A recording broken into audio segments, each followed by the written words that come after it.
అర్థం చేసుకుంటారు. మనము దేవుని యొక్క స్వాస్థ్యమైన సంఘంగా మనం బ్రతకాలి అంటే ఆ స్వాస్థ్యమైన సంఘంగా మనం ఉండవలసిన ఆ గుణాలు, మనము ఉండవలసిన తీరులు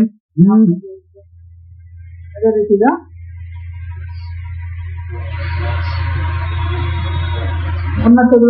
ఉన్నతుడైన దేవుడు అనుప్రభు చేత చేసుకుని మనము దేవుని ఇంటి వారిగా ఫలించే వారిగా మనం ఉండాలి అంటే మన జీవితంలో మనం నేర్చుకోవాల్సిన సత్యాన్ని మనకు జ్ఞాపకం చేస్తూ దేవుని ఇంటి వారిగా మనం ఉండటానికి, దేవుని పిల్లలంగా మనం ఉండటానికి మనలో ఉండవలసిన ఆ మంచి గుణగణాన్ని మనతో మాట్లాడబోతున్నారు.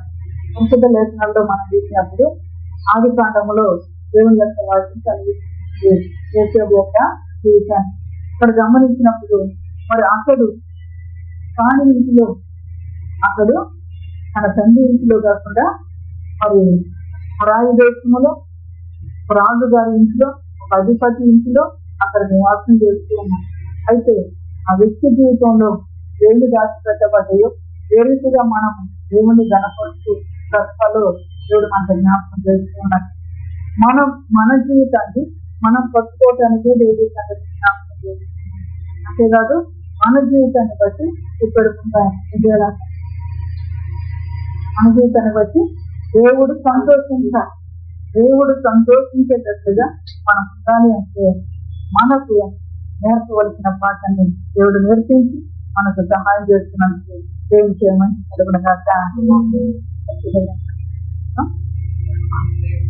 ఆది కాండము ఆది కాండము గమనించినప్పుడు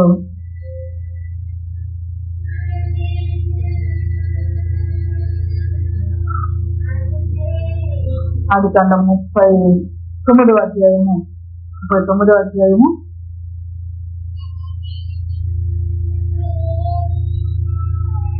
మొదటి నుంచి కొన్ని వచ్చిన చదువుకుంది.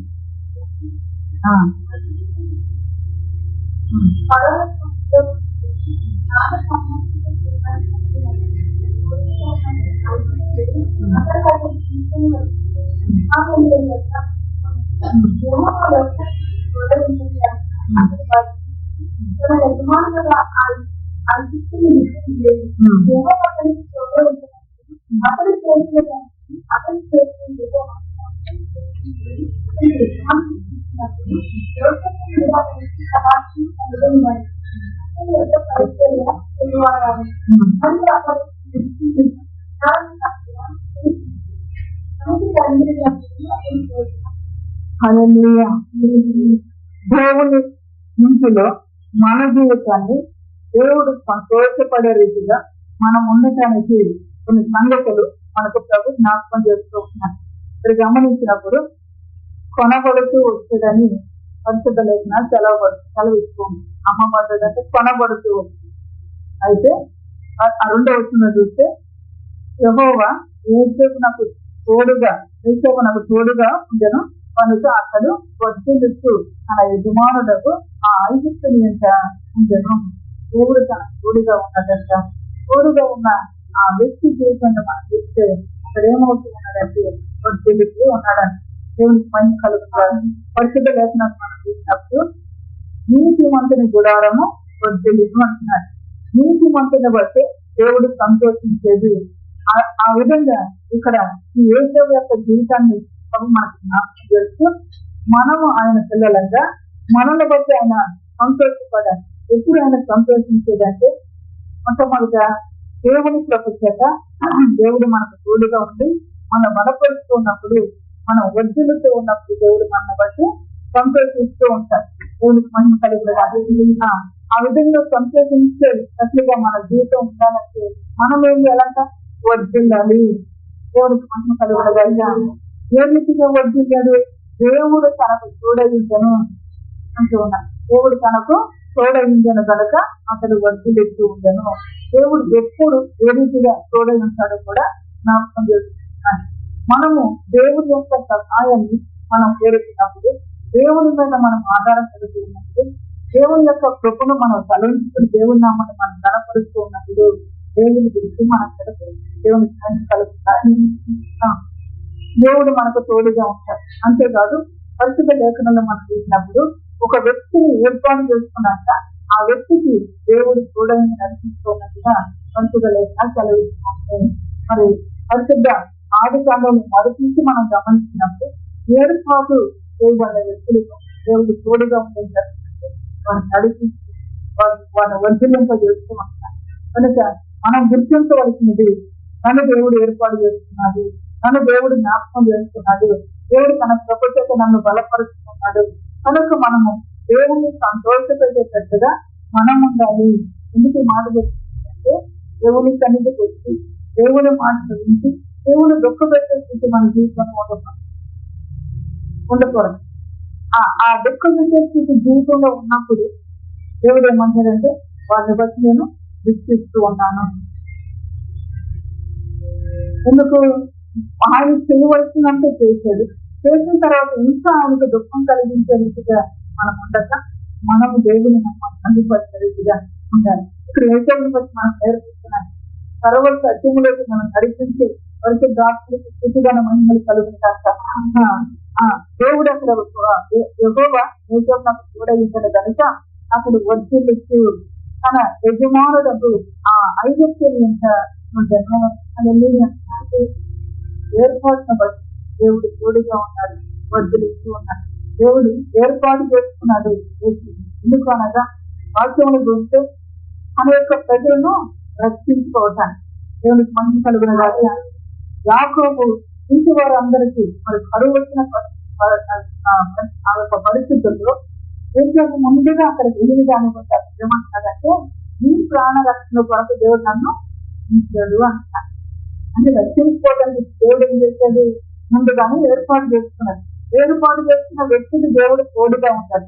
దేవుడు తోడుగా ఉన్న దాన్ని బట్టి వర్ధిల్లుతూ ఉన్నాడు. అనేది ఆ వర్ధిల్ల జీవితాన్ని బట్టి సంతోషిస్తూ ఉన్నాడు. మళ్ళీ గమనించినప్పుడు 3వ వచనంలో యెహోవా అతనికి తోడై ఉండునని అతడు చేసినదంతయు అతని చేతిలో యెహోవా సఫలము చేసినట్లు అతని యజమానుడు చూసినప్పుడు ఏం జరుగుతూ ఉంటాడు? దేవుడు అక్కడ తోడై ఉన్నాడు. అతడు చేసేదంతా కూడా సఫలమవుతూ ఉంది, వర్ధిల్లుతూ ఉన్నాడు, సఫలమవుతూ ఉంది. గమనించాలి. ఈ యేసుని బట్టి మరి తండ్రి పలికిన మాటను ఒకసారి మనం చూసినప్పుడు చూడండి, ఆది కాండము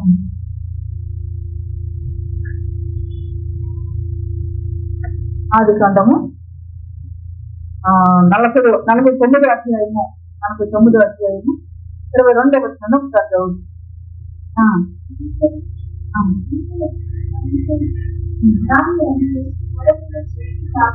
హల్లెలూయా. మరి ఒక్కొక్క కుమారుని బట్టి ప్రవర్తిస్తూ ఉన్నాడు. వారి యొక్క భవిష్యత్తు జీవితం ఈ విధంగా ఉందో మరి దైవ ఆత్మ ఆవేశంతో ఏం చేస్తున్నాడంటే ప్రవర్తిస్తూ ఉన్నాడు.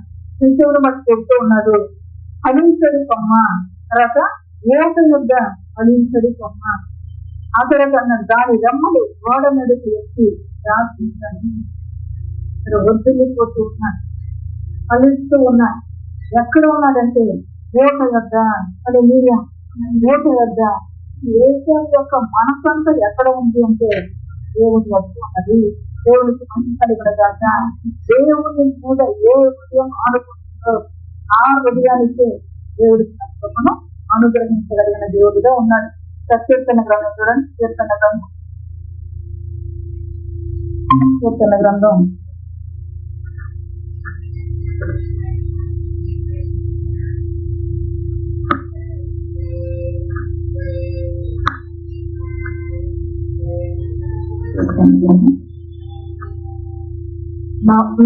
146వ అధ్యాయము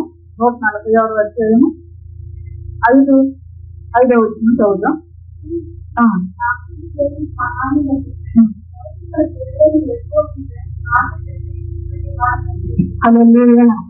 ఇప్పుడు యేసుని గురించి చెప్తూ ఉన్నారు. ఓట వద్ద ప్రవేశిస్తూ ఉన్నాడు అనగా తన ఆశ ఎక్కడ వెళ్తున్నాడు? దేవుని యొక్క వాక్యం చాలా వచ్చింది. ఎవరికి యాకోబు దేవుడు సహాయుడను, ఎవడు తన దేవుడని యెహోవా మీద ఆశ పెట్టుకొనునో వాడు ధన్యుడు. మహిమ కలిగిన గాక. ఈరోజు మన దేవుడు సెలవిస్తున్న ముఖ్య అంశం ఏంటంటే, మన జీవితాన్ని బట్టి దేవుడు సంతోషించాలి. సంతోషించాలి అంటే మన జీవితంలో మనం ఏ రీతిగా ఉండాలి, మన ఆశ, మనం ఆధారపడేది, మనం ఎక్కడ మనం ఫలించే వారిగా ఉండాలో, మన మనసు ఎక్కడ ఉండాలో అది అది మనకు జ్ఞాపకం చేస్తూ చెప్పుకున్నాను. ఓట అయిన దేవుని యొక్క జీవజలకు ఓట అయిన దేవుని యొక్క మన మనస్సు ఆధారపడేదిగా, మన మనస్సు ఆలోచనేదిగా, మనం ఆయన సహాయం కోరుకునే వరగా మనం ఉన్నప్పుడు వాడు ధన్యుడని చెప్పేసి పరిశుద్ధులైన సెలవిస్తూ ఉంది. కనుక ఇతరుల యొక్క జీవితంలో మనం చూసినప్పుడు అతడు తన చేతిలో అతడు చేస్తున్నదంతా కూడా సఫలం అవుతూ ఉన్నట్టుగా పరిశుద్ధులైన సెలవిస్తుంది. మొదటి మంచి వర్ధిల్లుతూ ఉన్నాడు. రెండోది చూస్తే అతడు చేయనదంతయు అతని చేతిలో సఫలం అవుతూ ఉన్నట్టుగా పరిశుద్ధులైన సెలవిస్తుంది. దేవుడు సంతోషించే రీతిగా జీవితం ఉండాలని చెప్తూ ఓట యొద్ద మనం ఉండాలి. ఆ ఓటే మన ప్రభు అయిన యేసుక్రీస్తు ప్రభువు. ఆ తర్వాత గమనించినప్పుడు ఆ ఓట యొద్ద అతడు ఎదుగుతూ ఉన్నాడు. ఆ ఓట మీద ఆధారపడుతూ ఉన్నాడు. ఆనుకొని జీవిస్తూ ఉన్నాడు. అతని యొక్క జీవితం చూస్తే అన్నదమ్ముల మధ్యలో నుండి వెలువయబడిన జీవితం, అమ్మబడిన జీవితం. ఇటువంటి పరిస్థితుల్లో ఉన్న వ్యక్తి ఎవరి మీద ఆధారపడ్డాడు? మీద ఆధారపడ్డాడు. దేవుడి మీద ఆధారపడిన జీవితం ధన్యము ప్రభుత్వం. దేవుని సంస్థలకు మనం నిట్టూర్పులు విడుస్తూ ఉంటాం. అనేక పరిస్థితులు నాకు ఎవరో సహాయం చేయట్లేదు, నన్ను ఎవరో ఓదార్చట్లేదు, నన్ను ఎవరో బలపరచట్లేదు అని అనేక సార్లు నిట్టూర్పులు విడిచే వారిగా ఈ యొక్క ఏకవ యొక్క జీవితాన్ని మనం చూస్తే అక్కడికి ఎవరు తీసుకొస్తలే. అన్నదమ్ములు తీసుకెళ్ళి ఒంట్లో వడవేశారు, తండ్రికి వచ్చారు, కుమార్తె దుష్టమృగాలు తినేసి అని చెప్పి ఇచ్చారు. ఆ తర్వాత చూస్తే అతన్ని తీసుకెళ్ళి అమ్మేస్తూ వచ్చారు. ఇన్ని రకాల పరిస్థితులు జరుగుతూ వచ్చినాయి కదా. మనం నిట్టూర్పులు మనకు ఆధారం ఏమయ్యంటే దేవుడు దేవుని మహిమ కలిగిన కనుక నిట్టూర్పు విడిచే జీవితానికి ఒక ఆదరణ కలిగిస్తుంది. నాకు నెమ్మది లేదు, నాకు సమాధానం లేదు, నన్ను బలపరిచేవారు లేరు, నన్ను ఓదార్చేవారు లేరు అని చెప్పి అనుకుంటున్న మన ప్రతిని దేవుడు సహాయం చేస్తూ మనల్ని బలపరుస్తూ మనల్ని బట్టి ఆయన సంతోషిస్తాడు. ఎప్పుడు సంతోషిస్తాడంటే దేవుడి మీద మనం ఆధారపడినప్పుడు, ఓట వద్ద మన మనసు నిలిచినప్పుడు నిలిచిన మనసు ఏం చేస్తుందంటే ఆయన తోడుగా ఉంటాడు. ఎవరైతే ఆయన మీద ఆడుకుంటున్నారో వారికి ఆయన తోడుగా ఉంటుంది. ఇదే నాకు క్షేమాధారం అడుగుతే ఆ క్షేమాధారం మీద దేవుడు తోడుగా ఉండి నడిపిస్తూ ఉంటాడు. నాకెవరు తెలియని చేయలేదు, నాకు క్షేమం లేదని చెప్పి మనం నిట్టూర్పులు పిలుస్తూ మన మనసును గందరగోళం చేసుకుని దేవునికి దూరమైన దానికంటే ఆదరకరమైన జీవితాన్ని ఇక్కడ చూపిస్తుంది. ఎవరు కూడా ఆదరించేవారు తీసుకెళ్ళి పొరుగు దేశంలో అమ్మేస్తూ తండ్రి అంటున్నాడు అతడు ఫలించడి కొమ్మ. పొరుగు దేశం అన్న అతడు ఫలించడి కొమ్మ అయితే దేవునికి మహిమ కలిగినగా కలిగి మళ్ళీ జ్ఞాపకం చేస్తూ ఉన్నట్టు. ఇప్పుడు రెండు మాటలు మొదటిది వద్దులతో ఉన్నాడు. ఉండదు చూస్తే అతడు చేసిన అంతలు అతని చేతిలో సఫలమవుతూ ఉన్నట్టుగా పరిశుద్ధ లేఖనం సెలవిస్తుంది. మనం గమనించిన పరిశుద్ధ వాక్యాన్ని చూడండి. కీర్తన గ్రంథం మొదటి అధ్యాయము, కీర్తన గ్రంథం మొదటి అధ్యాయము 3వ వచనాన్ని 2-3 వచనాలు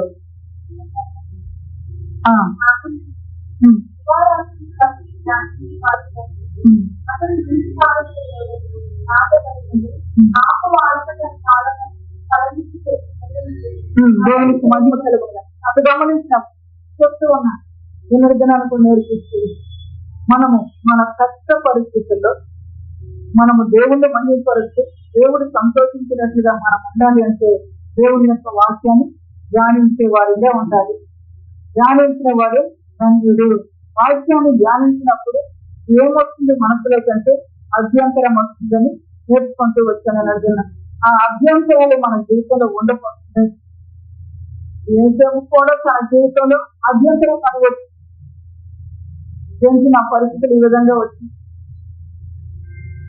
వాక్యాన్ని ధ్యానిస్తూ ఉన్నప్పుడు మన జీవితంలో నుంచి అభ్యంతరాలు కలిగిస్తూ ఉన్నాడు. ఆ వాక్యం ధ్యానించిన వాడు ఎప్పుడన్నాడంటే నీటి కాలువ యోరణ నాటబడిన వాడిగా ఉన్నట్టు పరిస్థితులు లేకుండా కలిగిస్తుంది. దేవునికి మంచి కలుగుతుంది. అందుకే ఉపదేశాన్ని ఏం చేయమంటున్నా శ్రద్ధగా ఆలోచించమని. ఆలోచించినప్పుడు మన హృదయం ఎక్కడ ఉంటుందంటే ఆ వాక్యం మీద, ఆ ఉపదేశం మీద. ఆ ఉపదేశం మనం ఉన్నప్పుడు మన బ్రతుకు నీటి కాలువ నీటి కాలువ అంచున మన బ్రతుకు నాటబడిందిగా వచ్చేసి నీటి కాలువ నాటబడిన ఆ రీతిగా ఉంటారు. ఆకువానుగా తన చాలా మంది పరిమితి పెట్టుబడులను అతడు చేయని దానికి సఫల మగను కలిగి ఆధారపడ్డాడు దేవుని మీద. ఎవరు తనకు క్షమాధారం లేదు. ఆధారపడ్డాడు దేవుని మీద. ఆధారపడిన దేవుడు అతడు చేయని దానికి అతని చేతులు సఫలము చేస్తూ ఉన్నాడు. ఈరోజు నిన్ను బట్టి నన్ను బట్టి దేవుడు సంతోషించాలని మాత్రం మనకు జ్ఞాపకం చేస్తుంది. మన కార్యం సఫలం కావాలి. దేవుడు సంతోషించాలి. ఎప్పుడు సఫలం అవుతుందంటే మన ఎవరి మీద ఆధారపడినప్పుడు మన కార్యములు అలాంటిగా ఉంటే సమస్యలుగా ఉంటే సఫలము కాని పరిస్థితులు మనం చూస్తూ ఉంటాం. దేవుని మీద ఆధారపడినప్పుడు ఎంతో సులువుగా ఆయన మన కార్యం సఫల పరిస్థితులుగా ఉన్నాడు. దేవుడికి మంచి కలుగుతాక అని సరే ఈ విధంగా ఆధారపడినప్పుడు కార్యం అంతా సఫలమవుతూ ఉండాలి. సఫలమవుతూ ఉన్న సమయంలో ఏం జరుగుతూ తర్వాత అతని చేసినప్పుడు అతని చేతిలో అతని కార్యం సఫలమవుతున్నట్టుగా అతని యజమానులు చేసినప్పుడు మీద అతని కలిగను కలిలో ఏం జరుగుతూ అతను వర్ధులుతూ ఉన్నాడు. అతను చేసేది సఫలమవుతున్నా. అప్పుడంట ఈ యొక్క యజమానుడికి అతడి మీద కటాక్షము కలుగుతూ వచ్చింది. అనేది జాగ్రత్తగా ఉన్న వాళ్ళ ఉనికిని సరిచేస్తూ జాగ్రత్త చేస్తున్న మనం కలుగుతాక అని యజమానుడు సంతోషించారు కదా. యజమానుడి కటాక్షం మన మీద వచ్చేటట్టుగా మనం ఉండాలి అంటే మన జీవితంలో ఏం జరగాలి? తోడుతూ వచ్చాం దేవుడు మనకు తోడుగా ఉండాలి. ఎప్పుడు తోడుగా ఉండాలి? ఆ ఏర్పాటు కాకుండా అబ్రహాము దేవుడు ఏర్పాటు చేసుకుని ఏర్పాటు తగినట్లుగా కాదు నన్ను ముందు చేస్తూ ఉన్నప్పుడు దేవుడే అతనికి తోడుగా ఉంది ఆయన కార్యాలు సఫలపరుస్తున్నాడు. అతను వజ్జులకి వచ్చాడు. అన్ని విషయాల్లో కూడా వజ్జులకి వచ్చాడు. అదే రీతిగా ఇక్కడ మన జీవితంలో కూడా ప్రభు జ్ఞాపకం చేసుకుని మనల్ని బట్టి ఆయన సంతోషించినట్లుగా మనం ఉండాలని మనం కూడా జ్ఞాపకం చేస్తూ వచ్చేదాన్ని తర్వాత చేస్తారు. ఆ సహజము సఫలం కావాలి. సఫలం అవ్వాలంటే చెబుతూ వచ్చి మనం ఎక్కడ నాటపడాలని నీటి కాలువ ఎవరైనా ఊట వద్ద మనం ఉన్నప్పుడు మన జీవితం చేస్తాం. ఊట ఆ ఊట అనే దానికి పైగా ఆ నీటి కాలువ అనే దానికి పైగా దేవుని యొక్క వాక్యమే జీవజలకు ఊటాలు ఉన్నది. మనిషి ఆ ఊట మన బ్రతుకులు ఎప్పుడైతే వస్తుందో ఎప్పుడైతే ఆ ఊట ఏం చేస్తుందంటే మనల్ని ఊపించేటట్లుగా చేస్తుంది, ఎదిగేటట్లుగా చేస్తుంది, బలపరుస్తూ నిట్టూరు కూడా కొట్టు వేస్తూ ఉంటుంది. బలహీనమైన పరిస్థితి వాళ్ళని చేసేదిగా ఉంది. దేవుని మంచి కలుగులుగా ఆ ఊట మీద ఆధారపడిన ఈ జీవితంలో కార్యాలు ఏమవుతున్నట్టు సఫలమవుతూ ఉంది కనుక మన చేతిలో కార్యం సఫలమవుతున్న దాన్ని బట్టి ఈ ఇంటిలో ఉన్న యజమానుడికి అతని మీద ఏం జరిగినట్టే కటాక్షము కలిగినట్లుగా పరిశుద్ధంగా మన కనులు తెరవబడినట్లుగా దేవుడు మనకు సహాయం చేస్తూ మనం ఒక్కొక్కరం కూడా ఏ రీతిగా దేవుని యొక్క కటాక్షాన్ని మనం పొందుకోవాలో జ్ఞాపకం చేసుకోవాలి. దేవుని యొక్క కటాక్షాన్ని ఏ రీతిగా మనం పొందాలి? మొదట ఏర్పాటు కలిగినట్టుగా నమ్మకస్తులుగా జీవితం అది ఉన్నదాన్ని బట్టి దేవుడు తనకు తోడుగా ఉండి నడిపిస్తూ అతడు వజ్జులతో ఆ తర్వాత అతడు నమ్మకస్తుడిగా దేవుని మీద ఆధారపడి దేవుని సహాయాన్ని కోరుకుంటూ ఉన్నాడు. అతడు చేయగా అతడు సఫలమవుతుంది. ఇక నీటిలో ఉన్న యజమానుడికి అతని మీద కటాక్షం కలుగుతుంది. మళ్ళా జ్ఞాపకం చేస్తుంది, అతని మీద కటాక్షం కలుగుతూ వచ్చింది. ఈరోజు మనందరం ఏర్పడాలి వెలుగొట్టబడేటట్లుగా ప్రభు మనకు సహాయం చేస్తున్నాం. దేవుని యొక్క సత్య సువార్తను మనం వెలికిలో జాగ్రత్త పడాలో జ్ఞాపకం చేస్తూ ఉంటారు. తన నుంచి వాడు తనను వెలివేసినట్టు చేస్తూ ఉంటారు. పొరుగు నుంచి ఏం చేస్తున్నాడు? దేవుని కటాక్షము దొరికింది, దేవుని సమస్య కలిగిస్తాను ఇది వాడు చూస్తే. అందుకే ఆయన అంటాడు, నువ్వు వెలివేసిన, నువ్వు నిందించిన, నువ్వు చేసి వచ్చిన నువ్వు భయపడద్దు, నీకు దేవుని కటాక్షము కలిగిస్తుంది, దేవునికి మంచి కలిగిన దేవుని యొక్క వాక్యములో రాయబడిన రీతిగానే చూడండి. నిర్గమకాండం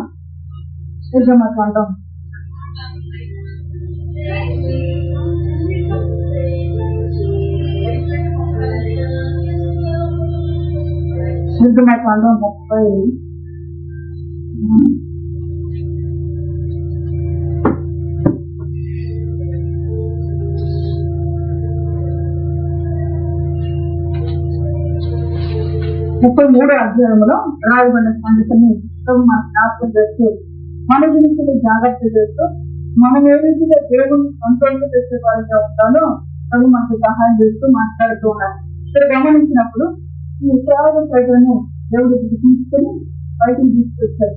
వచ్చిన తర్వాత మోసేతో దేవుడు మాట్లాడి, మీరు నడవలసిన మార్గాన్ని మీకు చూపిస్తాను, ఈ ఎత్తురమ్మని ఈ ప్రజలను వచ్చి ప్రజలను అక్రౌన దగ్గర అక్రౌనికి అప్పగించి వాళ్ళకి ఏదైనా రాజ్యం వాళ్ళకి అప్పగించి దేవుని దగ్గరికి వెళ్ళారు. ఆ పర్వతం మీదకి ఎత్తి వెళ్తూ వచ్చారు. అన్నపానాలు మానేసి అక్కడ ముందు దేవుని ఆలోచిస్తూ ఈ లోపల ఈ ప్రజలు ఏం చేస్తూ వచ్చారంటే వారి చెవులకు వారి ముక్కులకు ఉన్న పువ్వుని చూసి మరి ఇతడు రావటం తడుగు చేసేసరికి వారు ఏం చేస్తుంది, మమ్మల్ని నడిపించే యోగ్యుగా రూపాన్ని ప్రారంభించి బయలుదేరుతుంది. అయితే ఎందుకు చెప్తున్నారు? జాగ్రత్తగా వినండి, గ్రహించుకోండి. దేవుడు మనల్ని బట్టి సంతోషించే రీతిగా ప్రతిగా గమనించినప్పుడు 33వ అధ్యాయం 1వ వచనం చదువుదాం.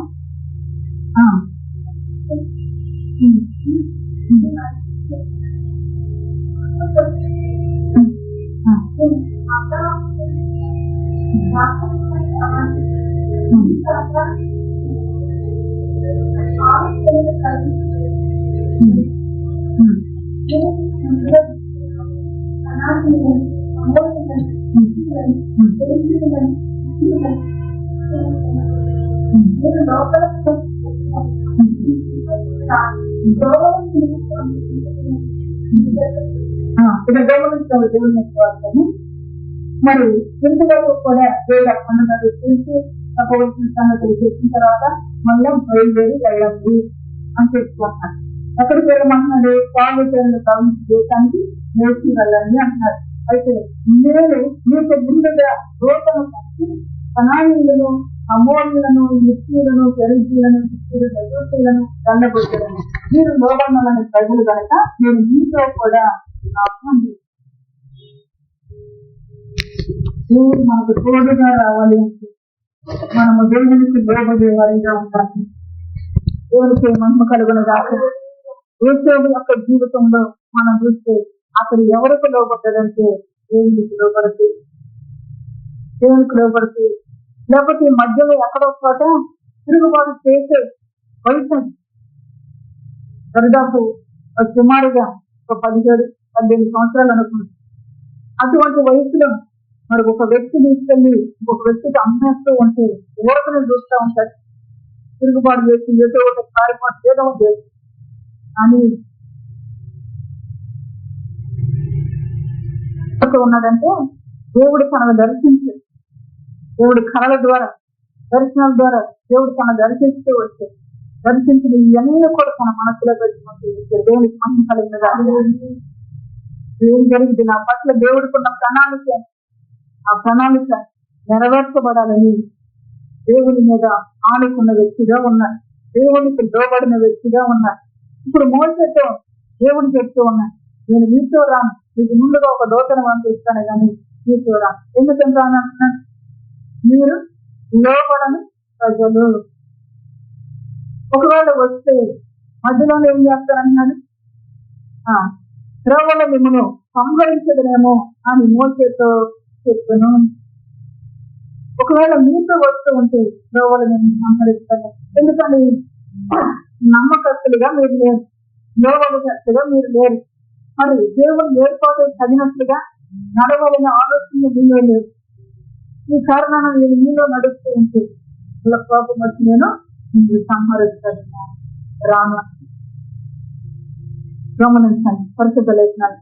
తర్వాత 4వ వచనం చూస్తే, ప్రజలు ఆ దుర్వార్తను విని గుర్తించి ఎవడను ఆభరణములు ధరించుకోనలేదు, కాగా యెహోవా మోసతో ఇచ్చాను, నీవు ఇశ్రాయేలీయులతో మీరు లోబడినలని ప్రజలు ఒక క్షణమాత్రమును మీ నడుమకు వచ్చిన మిమ్మల్ని నిర్మూలము చేసేదను కనుక మిమ్మల్ని ఏమి చేయవలను అది నాకు తెలియనట్లు మీ ఆభరణములను మీ మీద నుండి తీసివేయడని చెప్పాను. కాబట్టి ఇశ్రాయేలీయులు హోరేబు కొండ యొక్క తమ ఆభరణంతో తీసివేసి. గమనించండి, వీళ్ళు ఎంతో కాలం నుండి బానిసలుగా బ్రతుకుతూ ఉన్నారు, శ్రమ పెట్టబడుతూ ఉన్నారు. ఇటువంటి ప్రజలతో దేవుడు వాగ్దానం ఇచ్చి నడిపించే దేవుడిగా ఇది వచ్చి వారికి సెలవిచ్చిన రీతిగా మీరు వెళ్ళేటప్పుడు ఆ ఐగుప్తుల దగ్గర అడుగు తీసుకురండి, వెండి బంగారపు నగలకు అని చెప్తుంది. ఆ రీతిగా వాళ్ళు కూడా ఇచ్చేసి పంపించారు. పంపించిన తర్వాత ఇచ్చిన తర్వాత వీళ్ళు ఏం చేస్తూ వచ్చారంటే దేవుడిని మహిమపరచలో ఉన్నారు. దేవుని యొక్క వాక్యం అంటుంది, వెండి నాదే బంగారం నాది, సమస్త భూమి నాది. దేవుని యొక్క అసలు బంగారం వచ్చింది, వెండి వచ్చింది, దేవుని మర్చారు. ఇదే మా దేవుడు అనుకుని ఆరాధన చేస్తున్నారు. దేవుని మీద ఆధారపడి మనసు లేకుండా పోయింది వారి దేవుడు. దేవుని చూసి దేవుడు అన్నారు, ఏ బంగారపు దూరం తీసుకుని దేవుడు అన్నారో ఆ బంగారం నాకు విడిచిపెట్టండి అని వారితో మాట్లాడారు. ఎందుకు మళ్ళా వీళ్ళు ఏం చేస్తూ ఉంటారు, మళ్ళా బయలుదేరుతూ మళ్ళా అదే పరిస్థితి. కనుక దేవుని మాటను వినేటట్టుగా, దేవునికి లోబడేటట్టుగా వారు చేస్తున్న తప్పేంటో వారికి ఇచ్చిన దాన్ని బట్టి దేవుని మహిమపరచలేక, దేవుని ఘనపరచలేక, ఇచ్చిన దేవుడు అనుకుని వారు బ్రతికేటట్టుగా ఉన్న దాన్ని బట్టి వారికి దేవుడు కూడా మాట్లాడుతున్నారు. అయితే మోసే మాత్రం ఏం చేస్తుంటే దేవుని బ్రతిమాడుకుంటాం, దేవుని బ్రతిమలాడుకుంటాం. మోసేను బట్టి దేవుడు ఇచ్చిన సాక్ష్యం ఏంటంటే అతడు నా ఇన్నంతటిలో నమ్మకస్తుడు. దేవునికి మహిమ కలుగును గాక. యొక్క జీవితంలో కూడా నమ్మకస్తుడని లేఖనాలు కలిగిస్తుంది. దేవునికి మహిమ కలుగును గాక అని తర్వాత గమనిస్తాం. అంతటా మోసే గుడారమును తీసి పాలెం వెలుపలికి వెళ్ళి పాలెములకు దూరముగా దాన్ని తీసివేసి దానికి ప్రత్యక్ష గుడారమును పేరు పెట్టెను. యెహోవాను వెలిసిన ప్రతి వారిని పాలెమునకు వెలుపుకున్న ప్రత్యక్ష గుడారమునకు వెలుస్తూ వచ్చెను.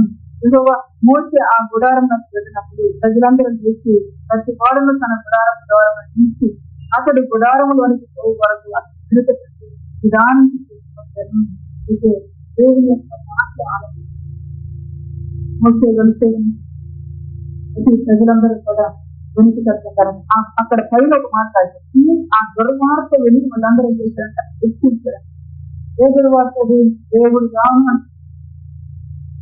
మీతో రాను అంటే ఇప్పుడు ఏం చేస్తూ ఉన్నారు? దేవుడు చెప్పిన మాట, మోసేది చెప్పిన మాటను ఆలోచిస్తుంది. మనం ఆలోచిస్తే దేవుడు మన వెంట వస్తూ, మనం ఆలోచించినప్పుడు దేవుడు కూడా దూరంగా నిలబడు. మనం లోబడినప్పుడు దేవుడు మన వెంట వస్తూ, మనం లోబడినప్పుడు దేవుడు కూడా దూరంగా నిలబడదు. కనుక దేవునికి లోబడితే దేవుడు శ్రమ నుండి మనల్ని రక్షించే దేవుడుగా, మనల్ని వర్ధిల్లింప చేసే దేవుడుగా, మన కార్యము సఫలము చేసే దేవుడుగా, తర్వాత దేవుని కటాక్షము మన మీద పెట్టినట్టుగా దేవుడు సహాయం చేసే తండ్రిగా ఉన్నాడు.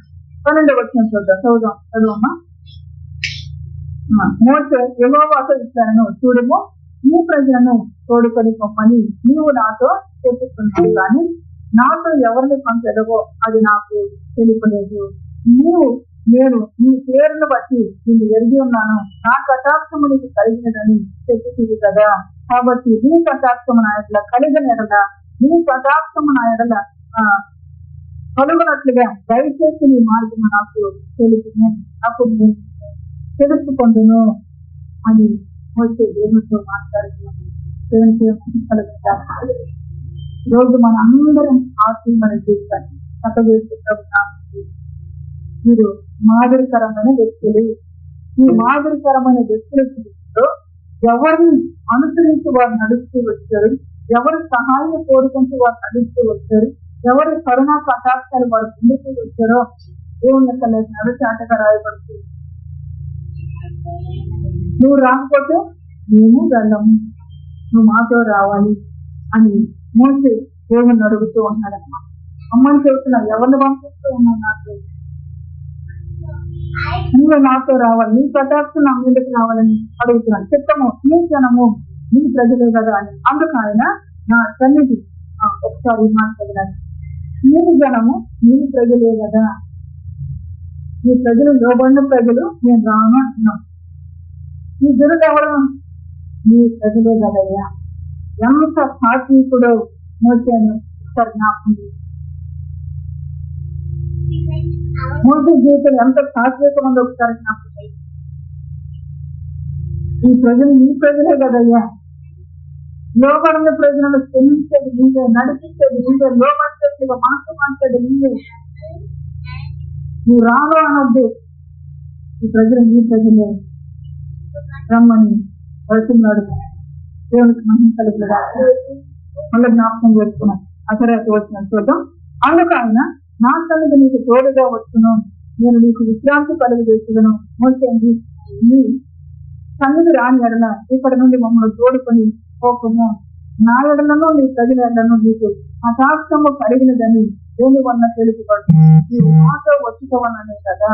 అసలు మేము అనగా నేనును నీ ప్రజలను దేని దగ్గర ఉన్న సమస్త ప్రజలకు ప్రత్యేకించబడదు అని ఆయనకు చెప్పాడు.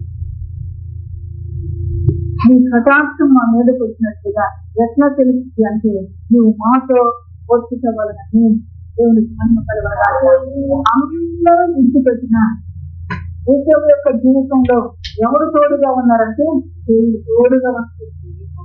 దేవుడు తోడుగా వస్తుంది. కటాక్షం దిగి వస్తూ ఉన్నాను. దేవుడికి మహిమ కలిగిన రోజు నా జీవితానికైనా నీ జీవితం దేవుడు తోడుగా వస్తూ ఉన్నప్పుడు ఏం జరుగుతుంది? ఏ కటాక్షం మన మీదకి దిగి వస్తుంది, ఏ కార్యం సఫలమవుతుంది, ఏ రీతిగా మనం ఒత్తిడితో ఉన్నామో గమనించుకుని చూస్తే దేవుణ్ణి మనము ఎంతగానో కృతజ్ఞత చెల్లించేవారు, ఎంతగానో గొప్ప చేసేవారిని చేస్తాం. ఆ పనులు లేని కారణంగా దేవుని సంతోషపరిచే స్థితిలో మనం ఉన్నాం. నీవు దేవుని సంతోషపరిచే స్థితిగా బ్రతకడానికి దినాన ప్రభు మనతో మాట్లాడుతూ ఉన్నాను. దేవునికి కలిగిన కానీ దేవుని సంతోషపడి నేను అసలు సంతోషపడతాను. దేవుడు నన్ను సంతోషపరచాలి కానీ తల్లిని తండ్రిని అంటూ సాధిస్తున్నాడు కాబట్టి దేవుడు నన్ను సంతోషపడతాను కానీ నేను అసలే సంతోషపడతాను. దేవుడు వాక్యం శాఖలు దేవుని సన్నిధి నీతో రావు.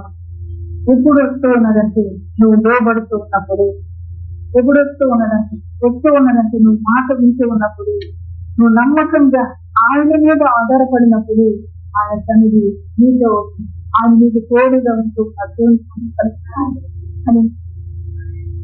అర్హతగా ఉన్నప్పుడు దేవుడి యొక్క కార్యములకి దేవుడు నన్ను వర్ధిల్లింపజేస్తున్నాడు. దేవుడు నన్ను నేను చేయని కార్యములు సఫలం చేస్తుంది. దేవుడి కటాక్ష నా మీదకి అని నువ్వు తెలుసుకొని దేవుణ్ణి గణపరుస్తూ దేవుడు నిన్ను బట్టి అతను సంతోషిస్తూ నిన్ను బట్టి దేవుడు ఆనందిస్తూ దేవునికి మహిమ కలుగునుగా అని చూడండి. ఆదికాండం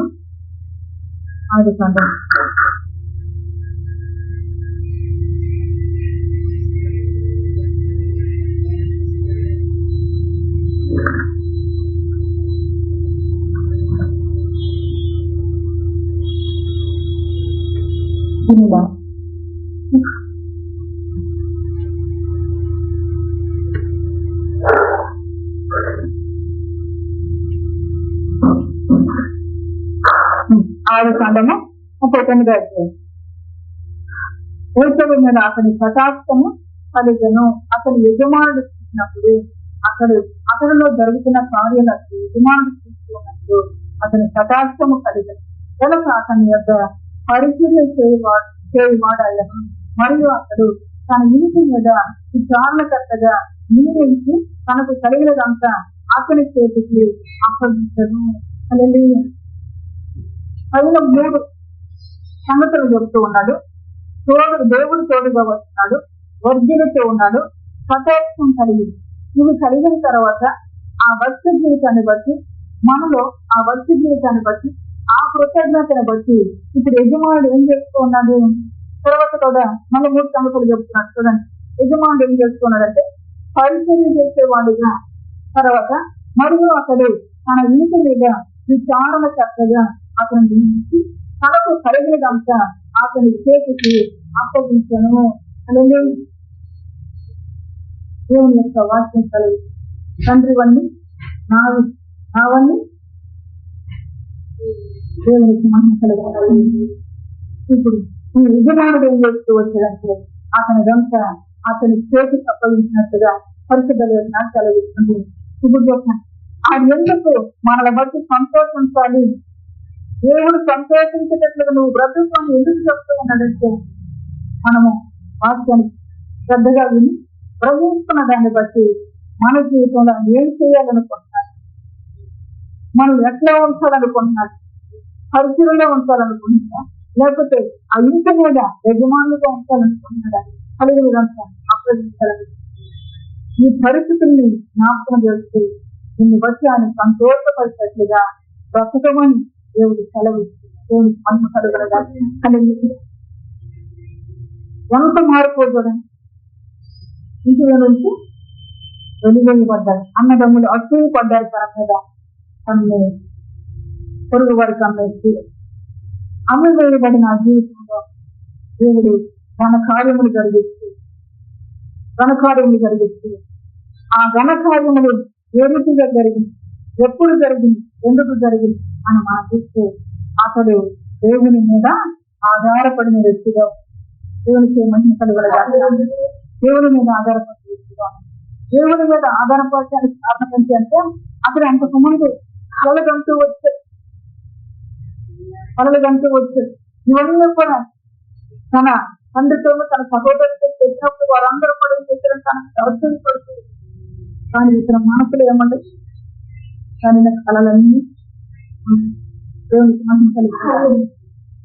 మన వ్యక్తిగత జీవితంలో కూడా రానున్న పరిస్థితిని బట్టి దేవుడు సమాచారం మనకు అందిస్తే, రానున్న పరిస్థితిని బట్టి దేవుడు మనకు జ్ఞానాన్ని ఇస్తే ఆ జ్ఞానాన్ని మన జీవితంలో భద్రం చేసుకుంటూ రానున్న దాని కొరకు మనం ప్రయాసపడే వారిగా మనం దేవునికి మహిమ కలుగలగాలి.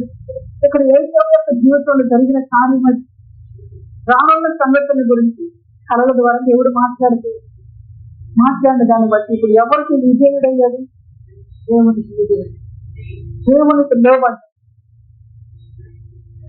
దేవుని మీద ఆధారపడ్డ, ఓటైన దేవుని వద్ద నిలిచి ఉన్న అక్కడ ఆయన కలిగి మనము మన జీవితాల్లో దేవుడు ఏదైనా రాబోతున్న సంగతిని మనకు బయలుపరిచి రాబోతున్న దాని కొరకు మనం ఏ రీతిగా జీవించాలో ఎరగని వారంగా ఉన్న దాన్ని బట్టి దేవుడు దుఃఖించే ఆ దుఃఖము కలిగిపోయి మనల్ని బట్టి ఆయన సంతోషించే రీతిగా నువ్వు జాగ్రత్త పడువని ప్రభుత్వాలు 7 రోజులు ఉపవాస ప్రార్థన నీకు పండుగ అన్నారు. ఈ ఉపవాస ప్రార్థన పండుగగా దేవుడు నీకు అనుభవిస్తూ మన జీవితంలో అటువంటి ఆలోచన మనకు ఉంటుందా అంటే ఏం పండుగ పోవడం అనుకునేటట్టుగా మనం బ్రతుకుతున్నాం. అది ఎవరి మాట దేవుడు కలిగిస్తున్నాం. ఇక్కడ జీవితంలో కళను దాన్ని బట్టి కళలు తనకు వచ్చే దాన్ని బట్టి ఎదురు చూపుతో వాళ్ళు తనని వెలివేసిన వారిని దూషించక వారిని ద్వేషించక నిరీక్షణ కలిగి తర్వాత విశ్వాసాన్ని కోల్పోకుండా జీవితాన్ని కాపాడుకుంటూ వచ్చే దేవునికి మంచి కలిగి కాపాడుకున్న దాన్ని బట్టి అతను ఏం చేయబడుతున్నాడంటే గొప్ప చేయబడుతూ ఉన్నాడు. మళ్ళీ జ్ఞాపకం చేస్తున్నాడు, ఈరోజు ఒక ఇద్దరో ఒక ముగ్గురో ఒక నలుగురో దేవుని సన్నిధిలో మన ముందు, లేక ఒక 10 మందిలో మన ముందు, ఈ 10 మందితో దేవుడు ఏం చెప్తున్నాడు, రాబోతున్న సంగతులను నీకు తెలియజేసి, నువ్వు ఎరగని సంగతులను నీకు తెలియజేసి నేను నిన్ను కాపాడి నడిపించే దేవుడు అని ప్రభు జ్ఞాపకం చేస్తుంది. అయితే మన ఎదురు చూపు ఆ విధంగా ఉంటే ఉండదు. అది అందుకొరకు దేవుడు ఏర్పాటు చేసుకున్నాడు, అందుకొరకు దేవుడు నిర్ణయించుకున్నాడు. ఆ సంగతిని ఎరిగేంత వరకు నేను కనిపెట్టాలి అని ఆలోచన దేవుడు మన దగ్గర లేని కారణంగా ప్రభు ఆత్మీయంగా ఇష్టపడుతుంది. అందుకే చెప్తున్నాను, నిన్ను బట్టి ఆయన సంతోషించాలి, నిన్ను బట్టి ఆయన సంతోషించాలి. సంతోషించే రీతిగా బ్రతికిన జీవితాన్ని మాదిరి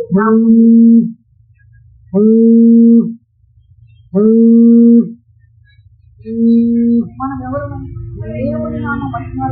మన బ్రతికించడానికి సహాయంతో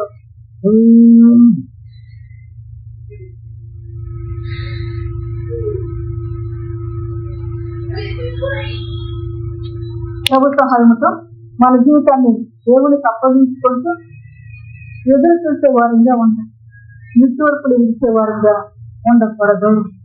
అలా జ్ఞాపకం చేస్తుంది. ఈ భక్తుని యొక్క జీవితాన్ని ఎందుకు మన ముందే తీసుకొచ్చింది, ఏం నేర్చుకోవడానికి మన ముందు కాలమంతా కష్టముగా కనపడించాను.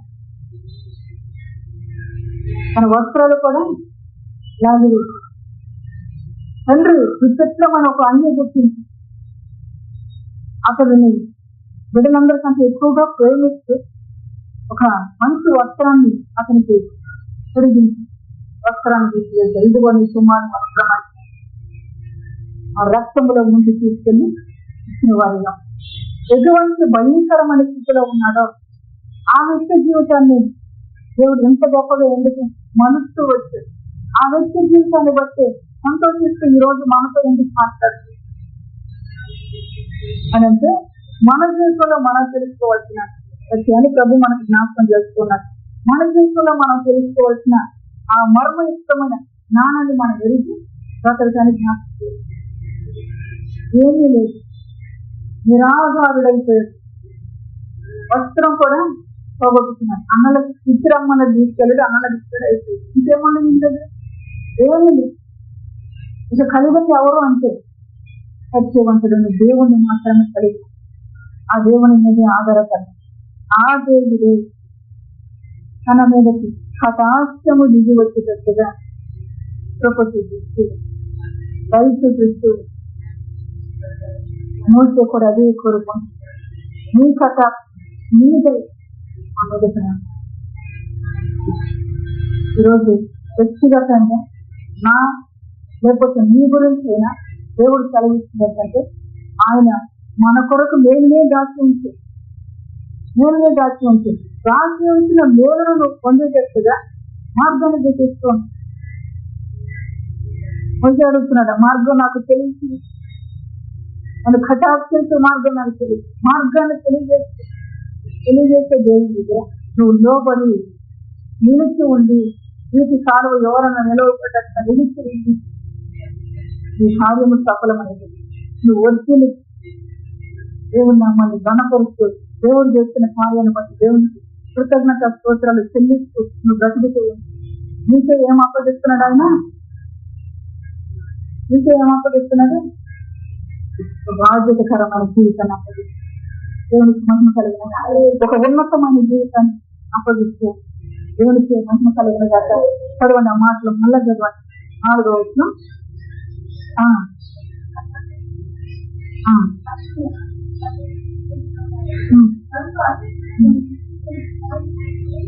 అతనికి కటాక్షము కలిగిన దాన్ని బట్టి అతని యొక్క పరిచర్య చేయవలెను.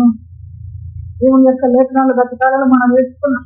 మనమందరము కూడా దేవుని ఇంట్లో ఎట్లా ఉండాలంటే పరిచారకులుగా పరిచర్య చేసేవారుగా మనం ఉండాలి అంటే దేవుని కటాక్షం దేవుని దేవుని దేవుని యొక్క సహాయం కొనుక్కుంటే ఆయన కటాక్షం దిగి వచ్చిన దాన్ని బట్టి ఇంటిలో ఏమవుతుందా పరిచర్య చేస్తున్నాడు. మనం ఆయన ఇంటిలో ఉన్నాము. ఇంటిలో ఏ విధంగా ఉండాలి? పరిచారకుడిగా.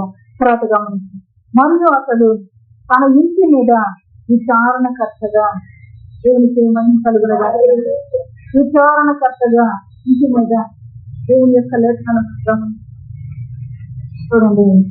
కొరింథీయులకు రాసిన పత్రిక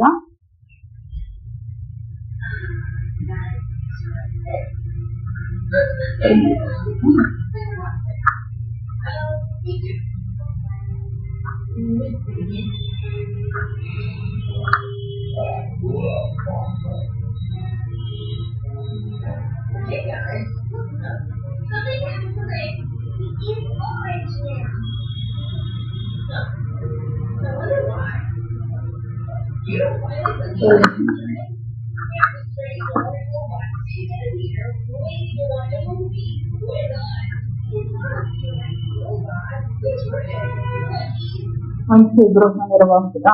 మొదటి కొరింథీ పత్రిక 4వ అధ్యాయము 1 వచ్చిన చదువు.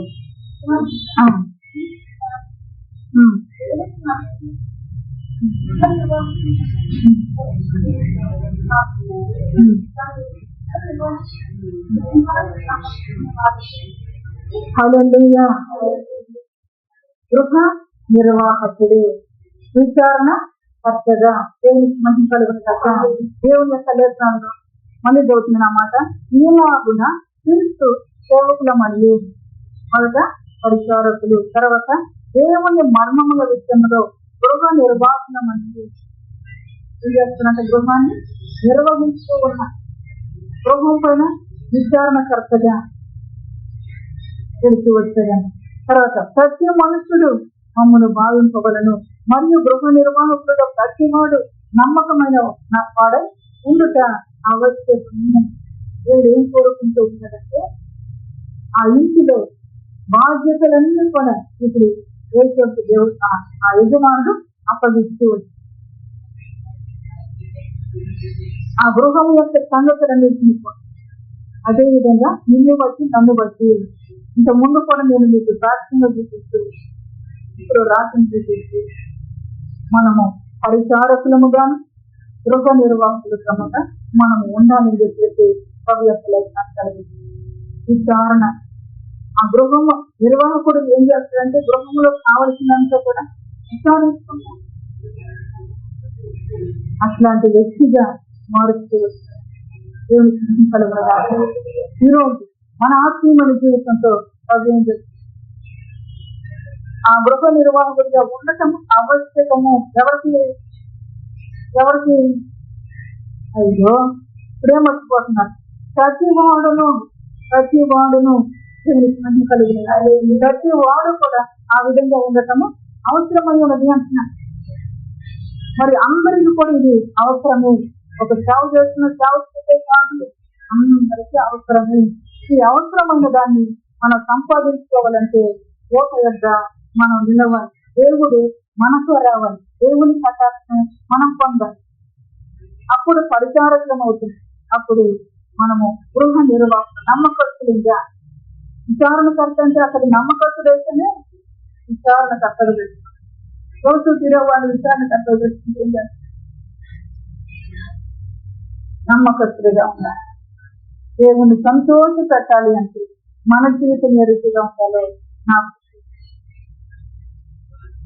నా జీవితమైనా చూస్తున్న మీ జీవితం చూసిన మరెవరి జీవితం దేవుడు కోరుకుంటుంది.